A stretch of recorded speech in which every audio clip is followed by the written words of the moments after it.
Okay, recall that I said this whole chapter is about the C preprocessor, and the C preprocessor is about text substitution. You've already seen one type of text substitution, the substitution of one line for an entire file via the hash include directive. And now we look at another type of text substitution, the hash define directive. It's used to replace one text string with another, or one identifier with a sequence of code. Let's have a look at that. Hash define max 30. Okay, now what does that possibly mean? What it means is replace all occurrences of the word max exactly like that. Case is dependent, so it's not uppercase, lowercase. It has to be exactly the same in the rest of the source code with the number 30. So if you like, it's a simple search and replace. It happens from the line where the hash define is all the way to the end of the file, and that's all that it does. You might think, okay, well that's pretty simple. Also sounds pretty useless. Why would anybody need that? Why would you ever need to replace one thing with another? If you wanted the 30, why didn't you just put the 30 rather than put max there? That's a fair question. Why would you need that? Anyway, let's just have a little bit of a more detailed look at it before we answer that question. It helps us with this particular rule of code. There should never be any magic numbers in a piece of source code. This is not a rule. This is just a guideline. This is just if you want to write quality code, if you don't want to be thought of as a hack who doesn't really know how to write code, then you tend to follow this rule. And this rule can be said in a slightly different way. Look through your code. Look through any piece of C code that you have. Look through all the, say, 50 lines in that particular file. Look for any numbers. Look for the number 100, or look for the number 25, or look for 7.18291, or anything. Well, the numbers 0 and the number 1 are somewhat clever, so don't really worry about those. They don't really count as magic numbers. But numbers that are like, if you ever said to yourself, all right, the length of my string is going to be 40 characters plus a null, so it's going to be 41. I would go so far as to say that 41 is a magic number. And this rule says there should never be any magic numbers in a piece of source code. All right, so you take it out. How do you take it out? Well, instead of saying 41 inside the square brackets in your string declaration, you might say something like max length plus 1. And max length could be a hash define. You could have a hash define somewhere that said max length is 40, not equals 40, because there's no equal sign. Notice there's no equal sign in the hash define. You just have hash define max length 40, and then that would be up the top of the file, outside of the main, way up almost near where the hash include lines are. And then down in your file, you would say your declaration of your string inside the square brackets, instead of the word 41, or the number 41, you would have max length plus 1. And thus you have removed the magic number of 41 from your code. That's how it works. And again, in a very short amount of time, we're going to have a talk about why that's important, why you should never have magic numbers in your code. Okay, before I do, just note that you don't have a semicolon on the end of this line. There's no semicolon after the word 30. In fact, there's no semicolon on the end of any line that begins with a hash. Any line. Because it's not really a C statement. It's part of the C preprocessor, and the C preprocessor doesn't care about things like that. It doesn't have anything to do with the semicolons on the end of regular lines. It can't be thought of as a regular line of code. It's a special line of code that has to do with the C preprocessor. Anyway, the answer as to why you use these hash defines. Hash defines are critically important. If I was to look at some piece of commercial code of several thousand lines of code and it didn't have any hash defines in it, I'd just throw it away. I'd say, just don't give me this rubbish. Come back and bring me the source code rewritten with the right amount of hash defines in it. And there's a twofold answer as to why that would be considered to be rubbish. First is readability. Consider the following line of code. Okay, now there's nothing unreadable about that. It's certainly pretty clear. You can see what's going on. Multiply x by 3.76 and see if the result is greater than 259.6. Okay, fine. But you, the programmer, reading through a piece of source code and you encounter that line, you think, all right, I can see what he's doing here, but why is he doing it? what is he actually trying to achieve here? Now, if instead you didn't see that, you actually saw if x times commission is greater than maximum, you go, okay, that's clear now. He's simply multiplying that number by the commission and seeing if the result is greater than, say, the maximum commission. Hopefully you can see that that second line is far more readable than the first line. And of course, you can figure out how to get the words commission and maximum in there. You can simply do a hash define commission 3.76 and hash define maximum 259.6 if those numbers were constant. Obviously, the commission and the maximum here must be constant throughout the entire duration of the program. In other words, they can't be variables. If commission changed from one moment to the next inside the program, then commission could not be a hash define. It could not be a constant. Hash defines always define things that are constant. In other words, it would have to be a variable, and the same applies to maximum. Maximum would have to be always 259.6. If it was not going to be 259.6 for the entire duration of the program from start to finish, then you would make it a variable. Now, if today it's 259.6, but tomorrow in version 3.6 of the code, it's actually gone up to 270, then you might want to simply change the hash define and recompile the program.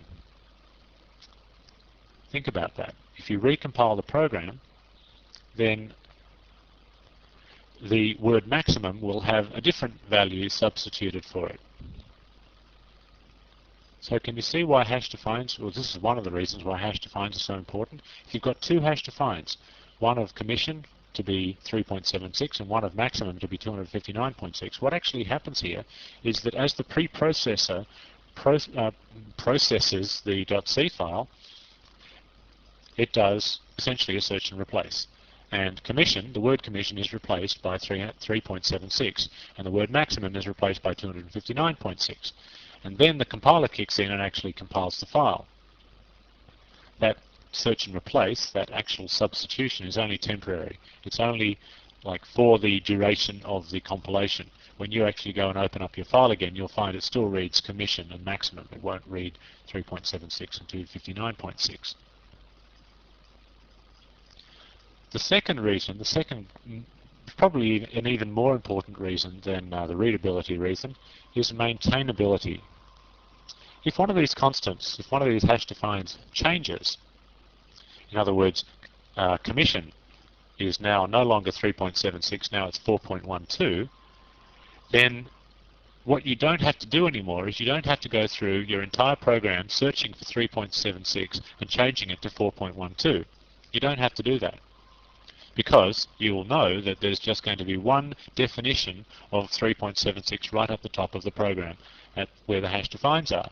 You can just simply go up to the top of the program, change the 3.76 to 4.12, just make one single change, recompile the whole program, and your program will now be working with the different value. So you only have to do it once. You don't have to do a search and replace. And you might think to yourself, well, so what? You know, search and replaces are quite easy to do. My editor program is quite capable of doing a global search and replace. I can just search for 376 and replace it with 4.12, and my problem's solved. It only takes me a couple of seconds. Yes, that is true.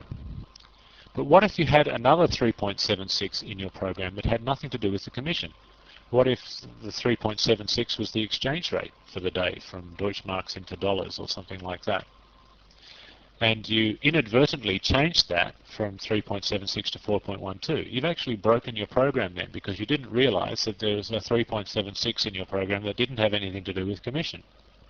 Moreover, what if you had a 3.76 or several 3.76s in 100 different files? You'd have to open up 100 files and do 100 lots of searches and replaces.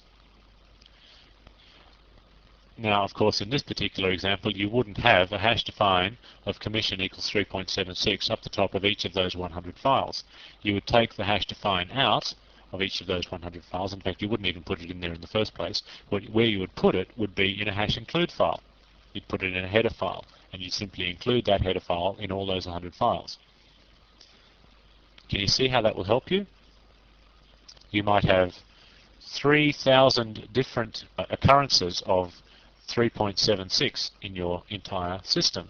However, if it changes from 3.76 to 4.12 one day, all you have to do is open up the header file, change the 3.76 to 4.12, recompile all the different C files, in other words, just run the whatever scripted or makefile that you're using that recompiles all your 100 files, and your entire program has been converted to use the new value. So that can be summarized by the last bullet point here. Hash defines that are used in more than one .c file should, well, they really must be moved into a .h file.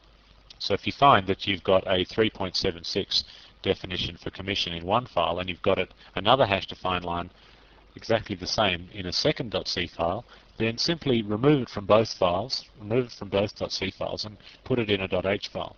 If you need to, create a .h file. Okay, it's probably now time to go and have a look at some concrete examples of that. This is define.c, which I'm going to use to demonstrate hash defines for you.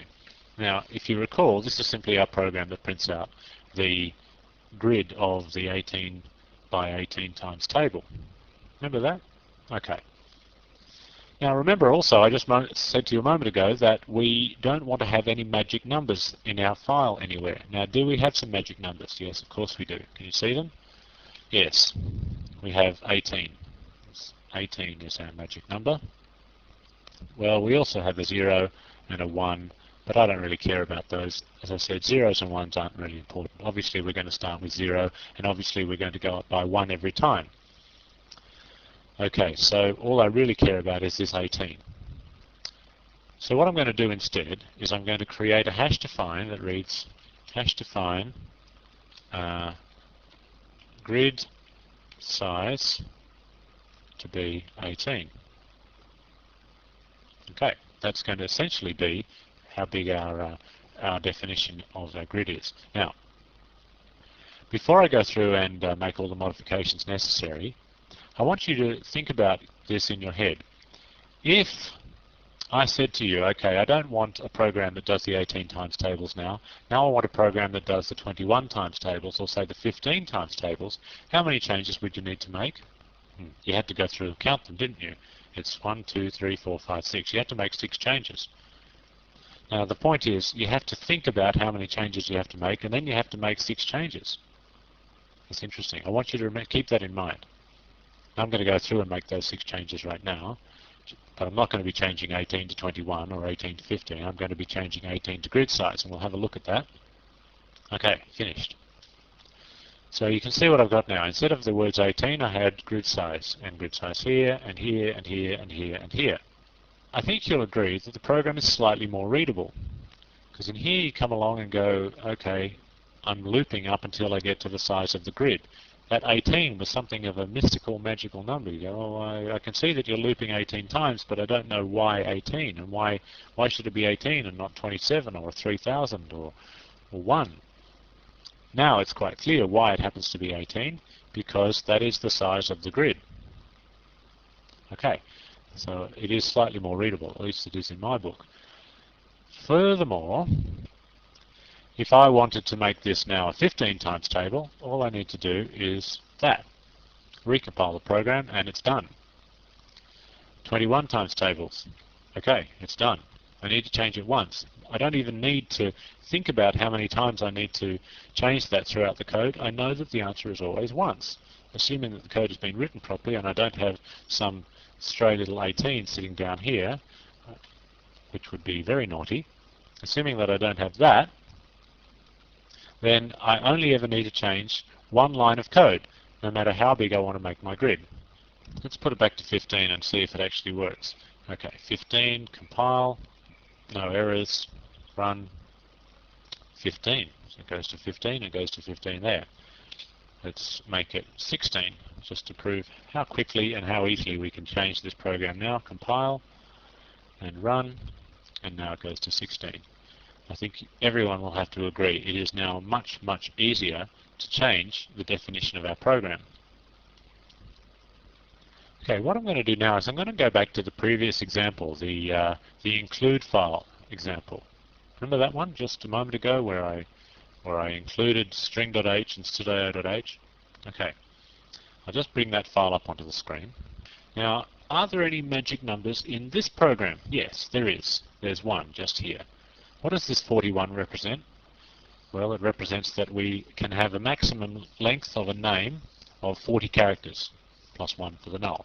So how would I rewrite this so there are no magic numbers in my program?